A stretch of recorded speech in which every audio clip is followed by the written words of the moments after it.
राधे राधे दोस्तों, आइए श्रावण मास महत्तम कथा अध्याय 5 सुनते हैं। इस कथा में हम विभिन्न व्रतानुष्ठान और रविवार व्रत का वर्णन में सुकर्मा द्विज की कथा और करोड़ पार्थिव लिंगों का महत्व और पुण्य का वर्णन सुनेंगे। तो आइए शुरू करते हैं। हे सनत कुमार, करोड़ पार्थिव लिंगों के महात्म्य तथा पुण्य का वर्णन नहीं किया जा सकता। जब मात्र एक लिंग का महात्म्य नहीं कहा जा सकता तो फिर करोड़ लिंगों के विषय में कहना ही क्या।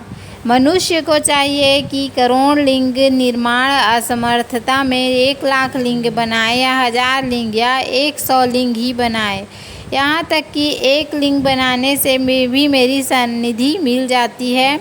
षडाक्षर मंत्र से 16 उपचारों के द्वारा भक्तिपूर्ण मन से भगवान शिव की पूजा करनी चाहिए। ग्रह यज्ञ के साथ उद्यापन करना चाहिए, उसके बाद होम करना चाहिए और ब्राह्मणों को भोजन कराना चाहिए।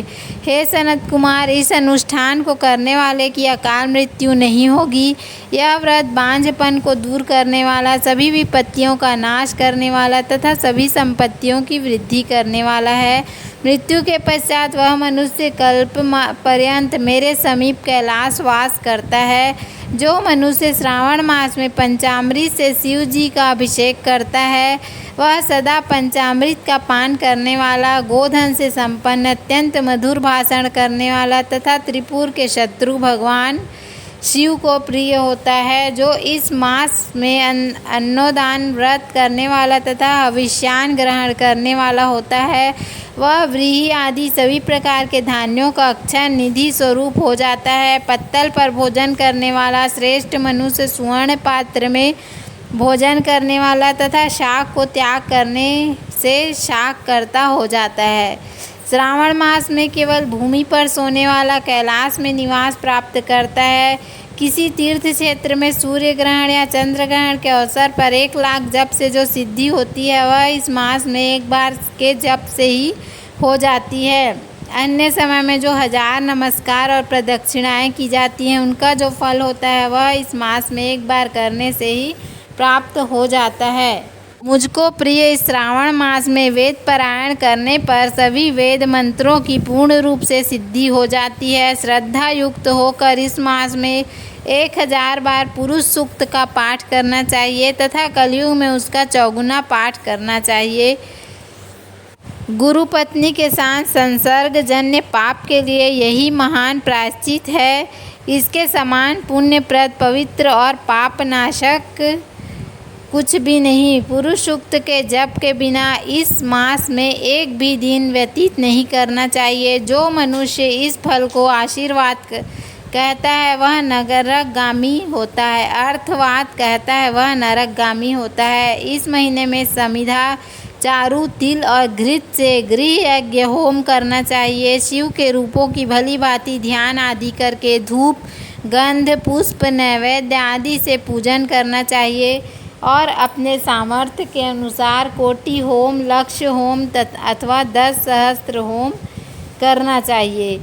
हे अनद, उसमें सर्वप्रथम मैं आपको रविवार का व्रत बताऊंगा। इस संबंध में लोग प्राचीन इतिहास को कहते हैं। प्रतिष्ठानपुर में सुकर्मा नामक एक द्विज था। वह दरिद्र, कृपण तथा भिक्षावृत्ति में लगा रहता था। एक बार वह धान्य मांगने के लिए घूमते घूमते नगर में गया। उसने किसी एक गृहस्थ के घर में मिलकर रविवार का उत्तम व्रत करती हुई स्त्रियों को देखा।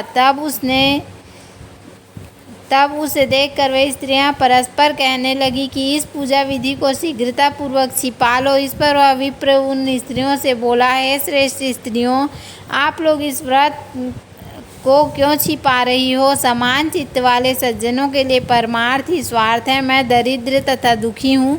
इस श्रेष्ठ व्रत को सुनकर मैं भी इसे करूँगा, अतः आप लोग इस व्रत का विधान व फल अवश्य बताएं। स्त्रियाँ बोली, हे द्विज, जब इस व्रत को करने से में आप उन्माद तथा प्रमाद करेंगे अथवा मुँह भूल जाएंगे अथवा इसके प्रति अभक्ति या अनास्था रखेंगे अतः आपको यह व्रत कैसे बताऊं। उनकी आवाज़ सुनकर उनमें जो एक प्रौढ़ा स्त्री थी वह उस ब्राह्मण से व्रत तथा व्रत की विधि बताने लगी। हे ब्राह्मण, श्रावण मास के शुक्ल पक्ष के प्रथम रविवार को मौन होकर उठ कर के शीतल जल से स्नान करें। उसके बाद अपना नित्य कर्म संपन्न करके पान के एक शुभ दल पर रक्त चंदन से सूर्य के समान पूर्ण गोलाकार 12 परिधियों वाला सुंदर मंडल बनाएं। उस मंडल में रक्त चंदन से संज्ञा सहित सूर्य का पूजन करें। उसके बाद घुटनों के बल भूमि पर झुककर 12 मंडलों पर अलग अलग रक्त चंदन तथा जपा कुसुम से मिश्रित अर्ध श्रद्धा भक्ति पूर्वक सूर्य को विधिवत प्रदान करें और लाल अक्षत जपा कुसुम तथा अन्य उपचारों से पूजन करें। उसके बाद मिश्री से युक्त नारियल के बीज का नैवेद्य अर्पित करके आदित्य मंत्रों के सूर्य की स्तुति करें और श्रेष्ठ 12 मंत्रों से 12 नमस्कार तथा प्रदक्षिणाएं करें। उसके बाद 6 तंतुओं से बनाए गए सूत्र में 6 ग्रंथियां बनाकर देवेश सूर्य को अर्पण करके उसे अपने गले में बांधें और पुनः 12 फलों से युक्त वायन ब्राह्मण को प्रदान करें। इस व्रत की विधि को किसी के सामने नहीं सुनाना चाहिए। हे विप्र, इस विधि से व्रत के किए जाने पर धनहीन व्यक्ति धन प्राप्त करता है, पुत्रहीन पुत्र प्राप्त करता है, कोढ़ से मुक्त हो जाता है, बंधन में पड़ा व्यक्ति बंधन से छूट जाता है, रोगी व्यक्ति रोग से मुक्त हो जाता है। हे विपेंद्र, अधिक कहने से क्या प्रयोजन। साधक जिस अभिष्ट की कामना करता है वह इस व्रत के प्रभाव से उसे मिल जाता है।